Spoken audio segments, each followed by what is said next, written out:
नमस्कार सभी को। मेटाबोलाइट्स की चर्चा में शामिल होने के लिए आप लोगों का बहुत बहुत धन्यवाद। देखिए, सभी लोग डॉट पेन रजिस्टर निकाल के जल्दी से जल्दी बैठ जाएं, क्योंकि आज बहुत महत्वपूर्ण टॉपिक है ये मेटाबोलाइट्स। मेटाबोलाइट्स होते क्या हैं? आप लोगों ने एक प्रोसेस सुनी होगी, मेटाबॉलिज्म। सेल्स में जो वाइटल एक्टिविटीज होती है, अपनी सेल्स टिश्यू में जो वाइटल एक्टिविटीज होती है, विभिन्न प्रकार की जो क्रियाएं होती हैं, उन्हीं क्रियाओं को मुख्य रूप से मेटाबॉलिज्म के नाम से जाना जाता है।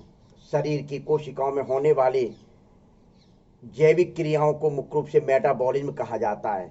ये आपने सुना होगा कि मेटाबॉलिज्म प्रोसेस जो होती है वह दो प्रकार की होती है। क्या मेटाबॉलिज्म प्रोसेस जो होती है वह दो प्रकार की होती है? कौन कौन से प्रकार की होती है? पीछे की वीडियो देखना आप।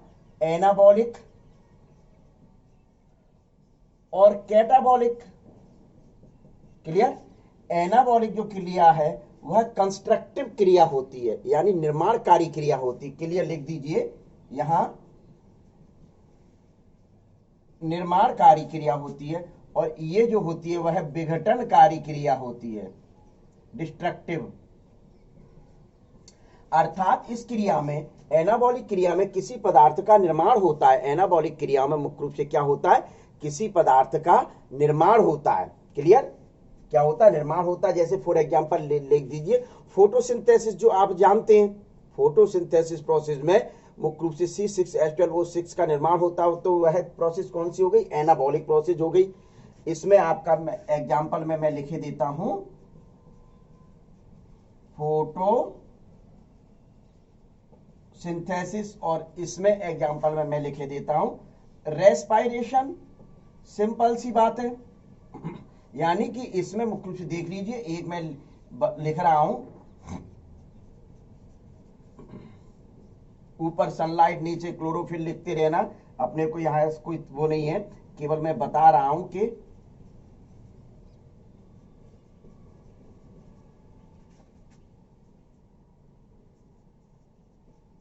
देखिए, तो ये फूड बन गया, ये सिंपल से कॉम्प्लेक्स बना। इस समय ये ग्लूकोज कहलाया। अब मुख्य रूप से क्या होता है कि डिस्ट्रक्टिव करना है, तो ऑक्सीजन की प्रेजेंस या एब्सेंस में मुख्य रूप से सीधे सीधे क्या होता है, नहीं, तो ये जो था यह मुख्य रूप से ऑक्सीजन की प्रेजेंस में मुख्य रूप से टूट गया। तो इस वजह से इसको निर्माणकारी कहा, और इसको क्या कहा? विघटनकारी क्रिया कहा जाता है। इसके अलावा अपनी सभी सेल्स में मुख्य रूप से अमीनो एसिड से प्रोटीन फॉर्मेट होते हैं, न्यूक्लियोटाइड से न्यूक्लिक एसिड बनते हैं, न्यूक्लियोटाइड से न्यूक्लिक एसिड बनते हैं। इसके अलावा लीजिए फैटी एसिड एंड ग्लिसरॉल से फैट का फॉर्मेशन होता है। क्या? फैट का फॉर्मेशन होता है। तो इस प्रकार से मुख्य रूप से ग्लूकोज से मतलब ग्लूकोज से आपके ग्लाइकोजन का फॉर्मेशन होता है। इस प्रकार से बहुत सारे प्रोसेसेस ऐसी हैं जो अपने शरीर में मुख्य रूप से होती हैं। तो इन प्रोसेस में जो पदार्थ भाग लेते हैं, डायरेक्ट इन्वॉल्व करते हैं, उन्हीं को मुख्य रूप से मेटाबोलाइट्स कहा जाता है। इन प्रोसेस में जो पदार्थ भाग लेते हैं उन्हीं को क्या कहा जाता है? मेटाबोलाइट्स कहा जाता है। सबसे पहले इसका स्क्रीनशॉट ले लीजिए जल्दी से जरा, अब इतना समय नहीं है आप लोगों के पास। ठीक है, ले लिया? चलिए,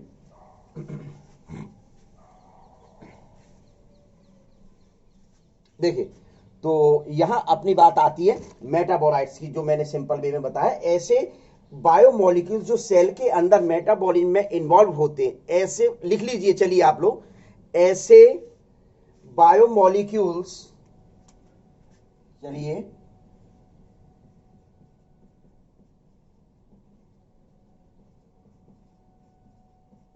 ऐसे बायोमोलिक्यूल्स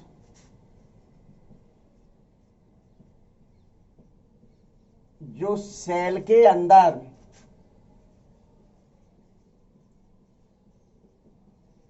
मेटाबॉलिज्म,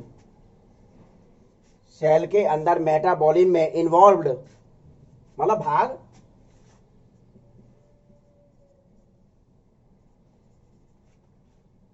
इन्वॉल्व होते हैं, इन्वॉल्व होते हैं, मेटाबोलाइट्स कहलाते हैं।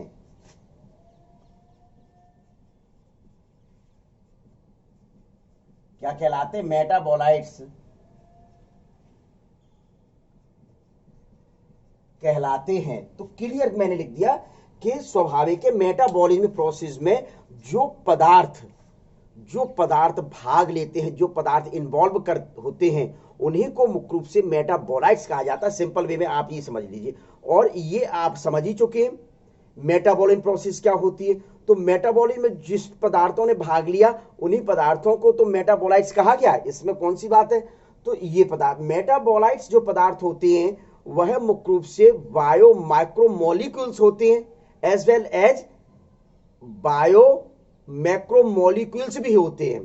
क्या बायो माइक्रोमोलिक्यूल्स होते हैं, और साथ ही साथ मुख्य रूप से कौन से होते हैं, बायो मैक्रोमोलिक्यूल्स के साथ बायो माइक्रोमोलिक्यूल्स होते हैं। दोनों मुख्य रूप से प्रकार के होते हैं, ये आपको ध्यान में रखना। ये दो प्रकार के होते हैं। ये कितने प्रकार के होते हैं बच्चों, दो प्रकार के होते हैं।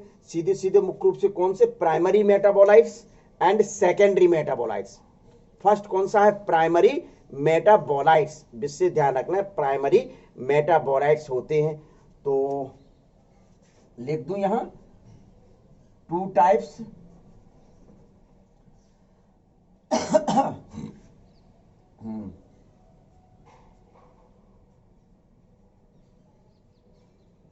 प्राइमरी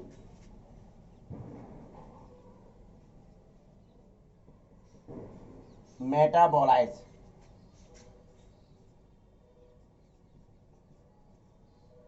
जिनका निर्माण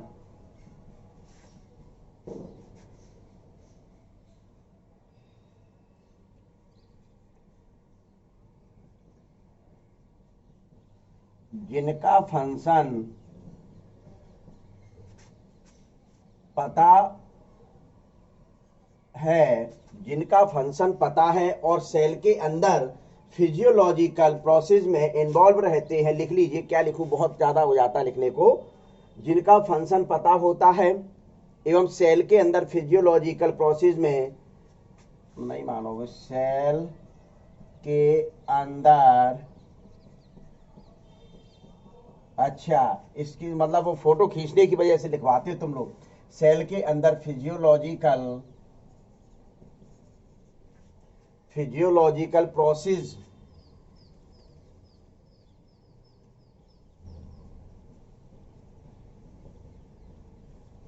इन्वॉल्व्ड होते हैं, जिससे वृद्धि,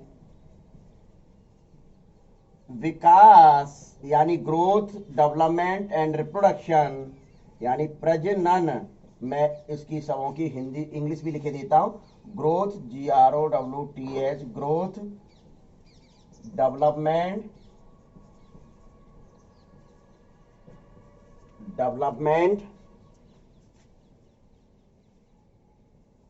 एंड रिप्रोडक्शन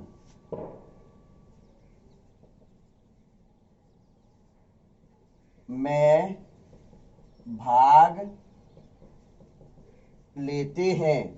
भाग लेते हैं, अर्थात आवश्यक हैं। मुख्य रूप से मैंने एक पूरा नहीं लिखा, अर्थात क्या लिखा जाता, अर्थात यह ग्रोथ और डेवलपमेंट के लिए बहुत आवश्यक है, अर्थात यह ग्रोथ और डेवलपमेंट के लिए मुख्य रूप से बहुत आवश्यक होते हैं। तो ये मुख्य रूप से आपके क्या हो गया, प्राइमरी मेटाबोलाइट्स है। ये प्राइमरी, विशेष ध्यान रख लें कि जिनका फंक्शन हमें पता होता है और जो सेल के अंदर फिजियोलॉजिकल प्रोसेस में इन्वॉल्व होती है, मतलब सीधे सीधे जो सेल के अंदर मेटाबॉलिक एक्टिविटीज होती है उन एक्टिविटीज में पार्टिसिपेट करते हैं, उनको मुख्य रूप से क्या कहा जाता है, प्राइमरी मेटाबोलाइट्स कहा जाता है। और ये प्राइमरी मेटाबोलाइट्स जो होते हैं वह मुख्य रूप से सीधे सीधे मेटाबॉलिक एक्टिविटी में भाग लेते हैं। ये क्यों नहीं कहा जाए, क्या मेटाबॉलिक एक्टिविटी में भाग लेते हैं, अर्थात इनका क्या, जैसे ये ग्रोथ करने का कार्य करते हैं, ये मेटाबोलाइट्स क्या होते हैं, ग्रोथ करते हैं। दूसरा मुख्य रूप से आपका लिखा है कि डेवलपमेंट का कार्य करते हैं और रिप्रोडक्शन में भी पार्टिसिपेंट करते हैं, रिप्रोडक्शन में भी मुख्य रूप से पार्टिसिपेंट किया जाता है इनके द्वारा। तो यही क्या कहलाए, प्राइमरी मेटाबोलाइट्स कहलाते हैं। तो प्राइमरी मेटाबोलाइट्स में मुख्य रूप से आप चाहें तो एग्जांपल में आप लिख सकते हैं, अल्कोहल है, अमीनो एसिड्स है, न्यूक्लिक एसिड है, विटामिन हैं, ये सारे एग्जाम्पल इनके दे सकते। तो लिख दीजिए, चलिए एग्जाम्पल लिख दीजिए। न्यूक्लिक एसिड, शॉर्ट में लिख दिया न्यूक्लिक एसिड,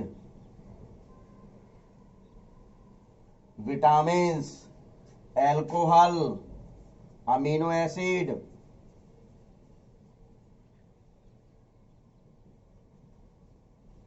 बहुत लिखना पड़ेगा, मैं ईटीसी करके बंद कर रहा हूं, ठीक है। तो ये आप क्या दे सकते हैं, इसके एग्जाम्पल दे सकते हैं। अब आता है सेकेंडरी मेटाबोलाइट्स। इस प्रकार के मेटाबोलाइट्स जिनका हमें, जो सीधे सीधे हमारे लिए आवश्यक नहीं होते हैं, सेल के अंदर फिजियोलॉजिकल एक्टिविटीज में सीधे सीधे पार्टिसिपेंट नहीं करते हैं, जिनका निर्माण, विशेष ये लाइन ध्यान में रखना, जिनका निर्माण पौधों, फंगस, बैक्टीरिया के द्वारा होता है, मनुष्य का इसमें किसी प्रकार का इन्वॉल्वमेंट नहीं होता है निर्माण में, तो उन्हीं को कहा जाता है सेकेंडरी मेटाबोलाइट्स कहा जाता है। क्या कहा जाता है? सेकेंडरी मेटाबोलाइट्स कहा जाता है। तो लिखिए, चलिए मैं लिखा रहा हूं।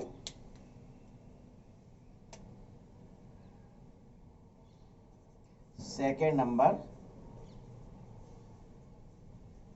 Secondary metabolites.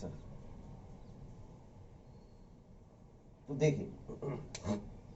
देखिए सेकेंडरी मेटाबोलाइट्स क्या होते हैं, जिनका लिखिए, जिनका निर्माण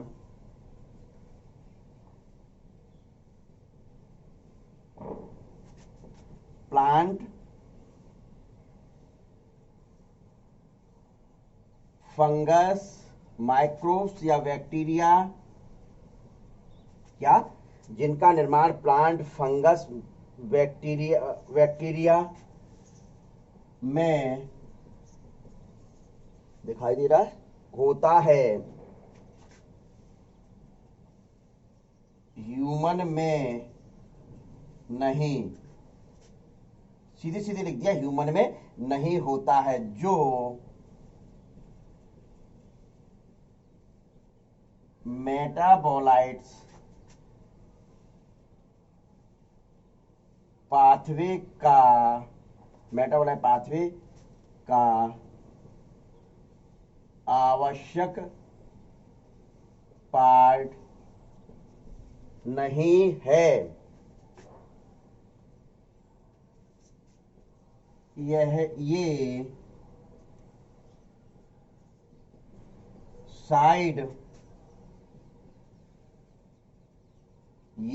साइड प्रोडक्ट होते हैं, ये डायरेक्टली ग्रोथ, डेवलपमेंट में भाग नहीं लेते। ये डायरेक्टली मुख्य रूप से क्या करते, भाग नहीं लेते। फिर इनका क्या कार्य, इनका इकोलॉजिकल व मेडिसिनल यूज होता है, इनका इकोलॉजिकल एंड मेडिसिनल यूज किया जाता है, ठीक है, ये लिख दिया। तो ये मुख्य रूप से आपके क्या होते हैं, सेकेंडरी मेटाबोलाइट्स होते हैं। देखिए दोनों आपके लिख दिए, कंपैरिजन आप कर सकते हैं कि इसमें जो होगा वो इसमें नहीं होगा, इसमें जो है वह इसमें नहीं होगा। तो ये मेरा समझाने का एक तरीका है, ये मान के चलिए आप के, अरे सर ने क्या कह दिया, अरे भाई सीधे सीधे मैं कह रहा हूं, जिनका फंक्शन पता हो, यानी कि इनका फंक्शन नहीं पता होता, जो सेल के अंदर फिजियोलॉजिकल एक्टिविटीज, फिजियोलॉजिकल प्रोसेस में इन्वॉल्व होते हैं, ये इन्वॉल्व नहीं होते, ये डायरेक्टली इन्वॉल्व नहीं होते, ये इनडायरेक्टली इन्वॉल्व होते। जैसे ग्रोथ और डेवलपमेंट इनके द्वारा होती, इनके द्वारा मुख्य रूप से नहीं होती है ग्रोथ और डेवलपमेंट में, ये डायरेक्टली इन्वॉल्वमेंट नहीं होती, ये आवश्यक नहीं होते इतने, ठीक है। तो ये मुख्य रूप से। दूसरा मुख्य रूप से बताया जाता है कि जिससे वृद्धि, विकास, प्रजनन में भाग लेते हैं, ये मुख्य रूप से क्या, ये वृद्धि, विकास, प्रजनन में भाग लेते हैं। एग्जाम्पल लिख दिया, nucleic acid, vitamin, alcohol, amino acid etcetera. Secondary में जिनका निर्माण प्लांट्स, फंगस, और विशेष ध्यान आपको देना है कि ये निर्माण तो होता ही है, लेकिन कहाँ, ये इसको चाहो तो एक गोली में कर दीजिए, प्लांट, फंगस, बैक्टीरिया में मुख्य रूप से इनका निर्माण होता है, मानव में इनका निर्माण नहीं होता। ये मेटाबोलाइट पाथवे का आवश्यक पार्ट नहीं है। ये मेटाबोलाइट पाथवे जो मेटाबॉलिक एक्टिविटीज में जो पथ चलता है उसमें मुख्य रूप से ये आवश्यक नहीं होते, ये साइड प्रोडक्ट होते, ये डायरेक्टली ग्रोथ डेवलपमेंट में पार्टिसिपेट नहीं होते हैं, ये डायरेक्टली ग्रोथ और डेवलपमेंट में पार्टिसिपेट नहीं करते हैं। ये इकोलॉजिकली एंड मेडिसिनल यूज किया जाता है। ये टॉक्सिन्स नेचर के भी होते हैं, ये टॉक्सिन्स नेचर के भी होते हैं। तो ये मुख्य रूप से क्या हो गया आपके, इसका ले लीजिए स्क्रीनशॉट। अब एग्जाम्पल लिख दूं क्या, नीचे आ जाएगा एग्जाम्पल में सेकेंडरी के, तो एक साथ स्क्रीनशॉट हो जाएगा। अभी भर नहीं लिया तो कोई दिक्कत नहीं है। मैं अब इसके जैसे इसके एग्जाम्पल लिखे थे, अब इसके एग्जाम्पल लिख रहा हूं मैं। तो देखिए एग्जाम्पल में मुख्य रूप से क्या क्या लिख दूं कि पिगमेंट्स, पिगमेंट्स में कौन कौन आ जाएंगे, कैरोटीनॉइड्स, क्या गया, कैरोटीनॉइड्स, एंथोसाइनिन, एंथोसाइनिन, ईटीसी कर दो, ठीक है। फिर कहां तक लिख जाएगा, यहां तक लिख जाएगा, 2-3 लिख जाएंगे। चलिए एल्केलॉइड्स, लॉइड्स, एल्केलॉइड्स में लिखिए मॉर्फिन, बहुत अच्छे एग्जाम्पल मैं बता रहा हूं, कोडीन, ईटीसी, बस दो दो लिख के, एक एक लिख के मैं ईटीसी करता चलाऊंगा। टर्पिनॉइड्स में मुख्य रूप से क्या, मोनो टर्पिन्स और कॉमा डाई टर्पेंस, ठीक है। आ रहा है, एक और आ जाएगा। चलिए इसेंशियल ऑयल,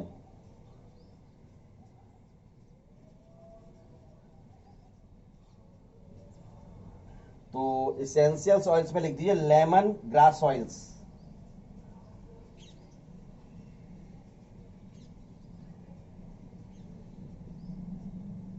ऑयल्स, ईटीसी। अब नहीं आएगा, अब इस साइड में आ रहा हूं, ठीक है।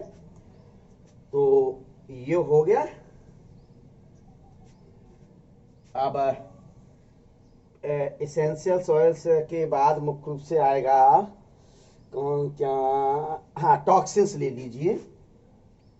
चलिए मैं इधर लिख रहा हूं ब्लू से, टॉक्सिन्स में मुख्य रूप से कौन सा आ जाएगा, पदार्थ आते आर्वेन और रीशेन, ठीक है। फिर आप ले लीजिए लैक्टिन्स, लैक्टिन्स में क्या आ जाएगा, can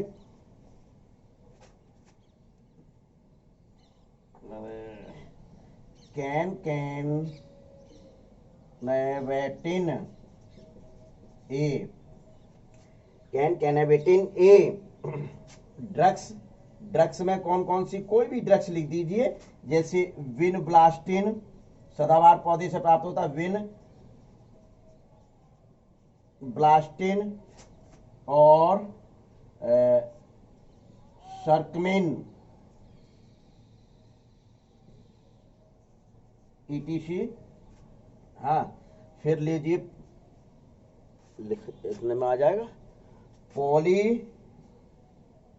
polymeric substance, polymeric substance में रबर और गम्स, ठीक है। तो ये मुख्य रूप से आपके क्या होती है, सेकेंडरी मेटाबोलाइट्स के एग्जाम्पल है। तो देखिए विशेष तौर पर ध्यान में रख लीजिए कि इसमें एक भी ऐसा पदार्थ नहीं है, चाहे तो आप एंटीबायोटिक्स भी लिख सकते हैं, एंटीबायोटिक्स भी लिख सकते हैं जो बैक्टीरिया फंगस के द्वारा प्राप्त होते हैं, या एंटीबायोटिक्स भी लिख सकते हैं। तो इसमें एक भी ऐसा एग्जाम्पल नहीं है जिसमें जो मनुष्य के द्वारा प्राप्त किया जा रहा हो, जो मनुष्य के द्वारा या मनुष्य के शरीर में जिनका निर्माण होता हो, एक भी ऐसा पदार्थ नहीं है। तो सीधे सीधे इसी वजह से लिखा जिनका निर्माण प्लांट फंगस बैक्टीरिया में होता है। तो यहाँ यदि आप चाहो तो एंटीबायोटिक्स लिख सकते हो, उसके आगे डैश करके लिख देना फंगस और बैक्टीरिया, यानी फंगस और बैक्टीरिया के द्वारा मुख्य रूप से जो जितनी भी एंटीबायोटिक्स, मतलब आप मेडिकल पे चले जाए आपको पता चल जाएंगे, ठीक है। तो ये होते हैं आपके क्या, सेकेंडरी मेटाबोलाइट्स। तो इस टॉपिक में आपको प्राइमरी और सेकेंडरी मेटाबोलाइट्स इस प्रकार से पढ़ना था क्या। तो ये कंपैरिजन स्थिति में मैंने आपको प्राइमरी सेकेंडरी मेटाबोलाइट्स बना। अब ले लीजिए इसका स्क्रीनशॉट, क्लियर आ जाएगा।